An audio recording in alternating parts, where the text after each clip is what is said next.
Жергиликтүү өз алдынча башкаруу органдарынын ишмердүүлүгү, жайыт, айыл чарба маселелери, аймактын суу менен камсыз болуусу, калктын аялуу катмарына камкордуктар, жергиликтүү кеңешке келген жаңы жүздөр жана башка ушул сыяктуу маалыматтар менен ачык өкмөт долбоорунан тааныша аласыз. Андыктан өткөрүп жибербеңиз.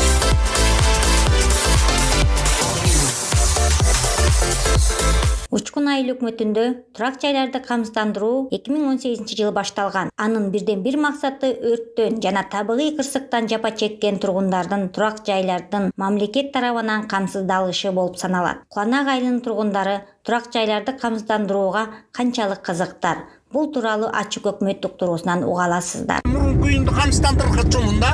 Кийинки үйдү камсыздандырайын десем жана тек паспорт алыш керек экен, анан кызыл китеп алыш керек экен да.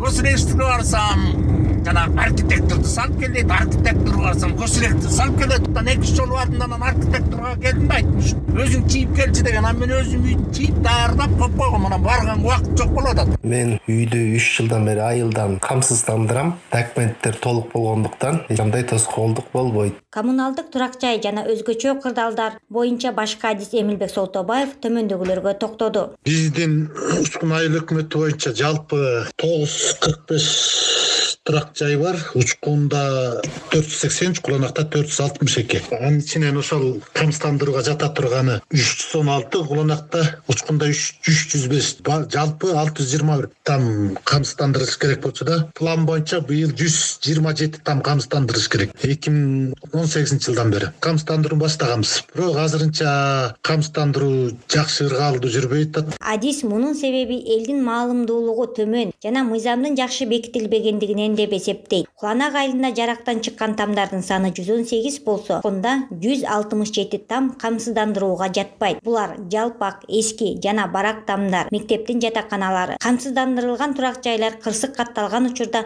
мамлекет тарабынан сый төлөмгө ээ болот. Сый төлөмдөр боюнча айта кетели. Ар бир камсыздандыруучу жаран турак жайына 612 сомдон менен камсыздандырат. Айыл жергесинде, шаар жергесинде болсо ар бир турак жай үчүн 1200 сом менен камсыздандырат. Мамлекет тарабынан берилүүчү жардам болсо чыгымына жараша төлөнөт да. Жалпы төлөмү 500 миң айыл жергеси, 1 миллион 200 миң шаар жергеси деп белгиленген. Шаар жергеси көбүнчөсү бүт бетон, бышкан кирпич менен салынгандыктан ошондой чечилген. Айыл жергесинде болсо көбүнчөсү чийки кирпич менен курулган тамдарда, ошон үчүн экөөнүн айырмасы ушундан болуп атат.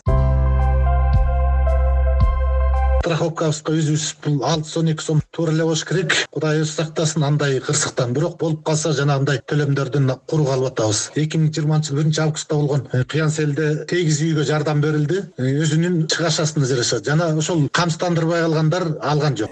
Айыл тургундары тамдарын камсыздандырууда кандай шарттарды аткаруулары керек? Бул тууралуу турак жайларды камсыздандыруу боюнча Эмилбек Солтобаев төмөнкүлөргө токтолду. Камсыздандыруучу киши өзүнүн тастаган паспорту жана турак жайдын тех паспорту керектелет. Тех паспорту жок болсо кайрылсаңыздар госрегистрге биз өткөрүп беребиз жана ошол жерден ошолор аркылуу чакыртылып тамыңарды, тех паспортун алсаңар жана кызыл китебин алсаңар болот. Ар бир түтүнгө керек тех паспорт, кызыл китеп албаса бойго жеткен балдарын 18ге жеткен паспорт алуусу кыйын да, паспорт ала албай ар кайсы жактан ар кимдин тех паспорту барлар үйлөргө учетко отургандай мүчүлүштөр кестешүү. Ачык өкмөт уктуруусунун бул чыгарылышы турак жайларды камсыздоого арналды. Баяндаган Айзат Түмөнбаева. Материал Кыргызстандагы Фредерик Эберт атындагы фонд тарабынан колдоого алынды. Мазмундагы ой пикирлер фонддун көз карашын чагылдырды.